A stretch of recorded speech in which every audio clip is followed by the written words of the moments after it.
What is going on, guys? My name is Taylor Stuber, and I'm here to break down this Detroit Lions versus Green Bay Packers showdown slate on DraftKings.com. If you guys are new here or haven't done so already, would really appreciate it if you guys could subscribe, like this video, and then comment below with your favorite play of the day. If you guys want my more in-depth analysis amongst my lineups for FanDuel specifically, and DraftKings player pools and cores, make sure to join my Patreon linked down below. But if you guys just want to get a part of the discussion and ask me questions pretty much whenever you want, make sure to join that Discord. It is linked down below. We have about 1,200 members in there, completely free to join. Would love to see you guys in there, but let's just jump right into this.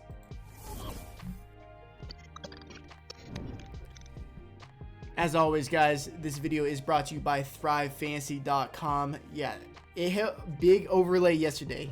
Big overlay. The contest didn't even fill halfway, I believe. And the same thing with last week. If you use code Stuber when signing up and depositing, you'll receive a 100% match bonus up to $100.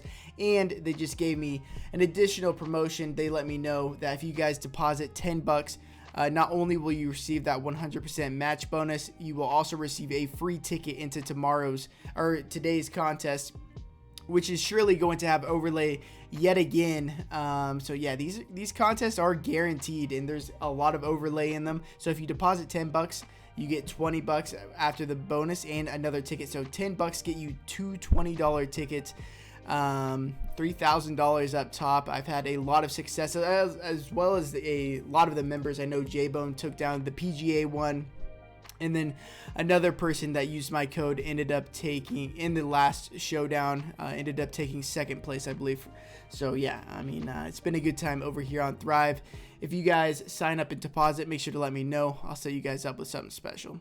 But we'll start with the Lions versus the Green Bay Packers, a 48.5 over-under. It has dropped a point since open, and that's with only 32% of the bet coming in on the under. So a lot of the sharp money is betting on this game going on the under, and I tend to believe it because I think that the Lions numbers are pretty wacky coming off of that last week's loss to the 49ers, where they scored like an absurd amount of points in the last couple of minutes. Don't think that happens in this game, especially with how Jared Goff plays. He was 5th lowest ADOT of week 1, and I expect to see something similar this week. I mean, he's only over half of his pass attempts were to both of his running backs, and TJ Hawkinson, just a really low ADOT, low upside kind of quarterback. And so I'm not really expecting them to run quite as many plays as they did last week as well. I mean, I think they ran 92 plays. That's an absurd amount of plays to run in one game. Not expecting to see that. But we'll start with the Detroit Lions side. Yeah, like I said, they ran 92 offensive plays. That's not going to happen at all. So when you're looking at the targets of some of these guys, up top we saw DeAndre Swift and TJ Hawkinson lead the team with 11 targets. Now, I do think that they are going to have a large target share on their respective team, but 11 targets kind of pushing it, especially for a guy like DeAndre Swift. TJ Hawkinson, though, I mean, 9, 10, 11 targets, I think, is definitely doable. Jamal Williams, I believe, had 9 targets. And then the rest of the receivers on this team are very, very hard to predict. So we saw that Tyrell Williams last week ended up leaving the game in the middle of the third quarter. He is out this game.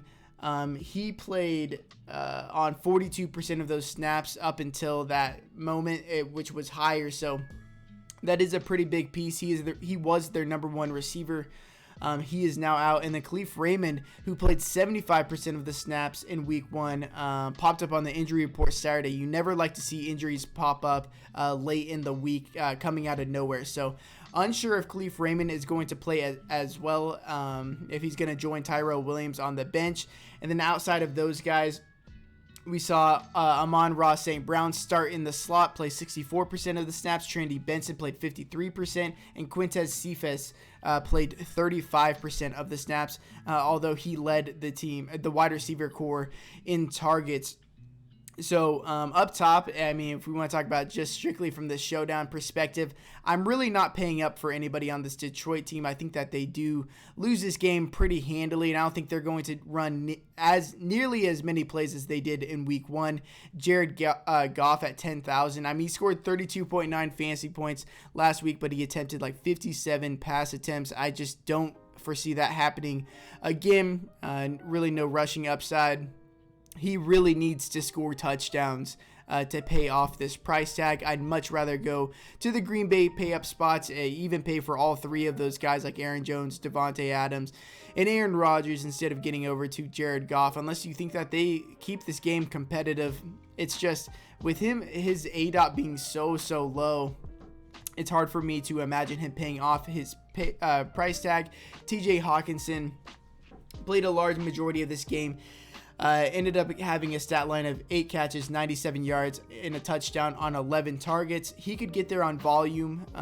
He is going to be he's probably going to be the highest target share player on this team. I would rather play TJ Hawkinson. Hopefully he could rack up like 7-8 catches over playing a guy like Jared Goff, who I think needs to score multiple touchdowns to really pay off that price tag.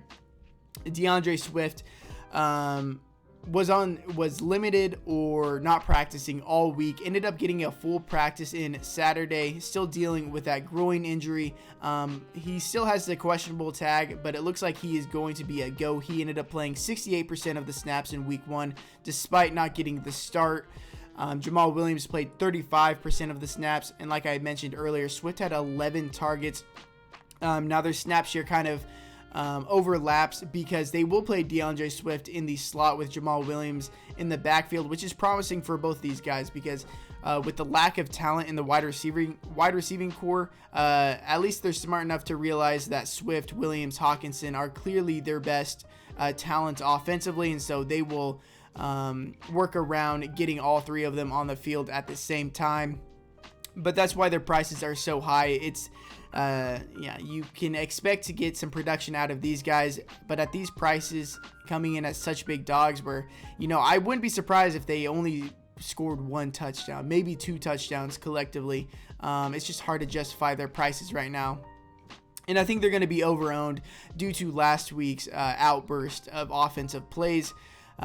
Now, when I'm selecting my lines, I'm really looking at the bottom at this wide receiving core, especially without Tyrell Williams and potentially Khalif Raymond. Khalif Raymond would probably be my favorite receiver of this core if he was indeed to play, but I'm probably looking at Armand St. Brown at 2.4K. He ended up playing 64% of the snaps in the slot. And with Goff being such a low ADOT kind of guy, I think at 2,400, it's really easy for him to pay off that price tag. And then Trinity Benson, I think, benefits the most without Tyrell Williams. Played over 50% of the snaps in week 1, only $1,000. So you can captain these expensive Green Bay guys as well as the other Green Bay expensive guys, and then bring it back with some of these cheaper options, as the Detroit Lions are more than likely going to be trailing for the majority of this game. So you can rack up a couple catches from these cheapies down low. Move over to the Green Bay Packers. So they got absolutely obliterated last week by the New Orleans Saints, who had an awful showing on Sunday, this most recent Sunday. So weird to see with the Green Bay Packers, but when you're looking at their snap shares and looking at their numbers from last week, make sure to know that their starters were pulled very, very early in the game because they were getting beat so bad. So guys like Adams, Rodgers, Jones, Tunyon, Marquez Valdes-Scantling, Allen Lazard, their snap shares were cut short. Because of that, I expect them to have a huge bounce back week against the Detroit Lions. Very soft matchup for them. So guys like Davante Adams, Aaron Rodgers, Aaron Jones are pretty much locks for me. If you're looking for pure upside, I would probably go with Davante Adams or Aaron Jones in the captain spot. If you guys are playing cash games, Aaron Rodgers is probably the safer guy to go. Davante Adams, despite only playing 70% of the snaps, had 7 targets. Would expect more from him in this week, especially. And then Aaron Jones, 10.4K, and he is an 11-point home favorite running back. So that's kind of the spot you want to look at, home favorite running backs. who's going to get the majority of the touches. He only played 49% of the snaps. But again, remember, A.J. Dillon, Kylan Hill, I don't expect to get as nearly as many snaps as they did in week 1 due to Aaron Jones getting pulled early. I think this could be a pretty big smash spot for Aaron Jones. High touchdown equity for him as well. They like throwing in the red zone, but that's okay because Aaron Jones likes to receive out of the backfield. If he gets in for a couple touchdowns, over 100 yards, him in the captain spot could definitely get it done. But they really only ran 3 wide receivers through the first 3 quarters, and that was Devontae Adams playing 70% of the snaps, Allen Lazard 68%, and then Marquez Valdez Scantling playing 63% of the snaps. Scantling, probably my favorite GPP play on the entire slate, led the team with 8 targets, only $5,600. That was a target more than Devontae Adams. And he was 6th in the league in with 142 air yards. So they were looking to go to him deep last week, and he had a large target share while him and Aaron Rodgers were in the game. I don't think he's going to be that highly owned, but I absolutely love Marquez Valdez-Scantling in GPPs. If you want to throw him in the captain spot, get a bit different. Receivers in the captain spot usually is what gets it done in tournaments, so going with him or Devontae Adams, probably my favorite spots to go in tournaments. And then Allen Lazard is 4,800. He played 68% of the snaps. I don't think he has nearly the upside as MVS does on a week-to-week basis, but if you want to get some lower ownership, I don't mind going to Lazard. He did have a larger snap share than MVS in their week 1 matchup. So if you guys enjoyed this video, or if you haven't done so already, would really appreciate it if you guys could like, subscribe. But yeah, best of luck tonight in your contest, and until next time, peace.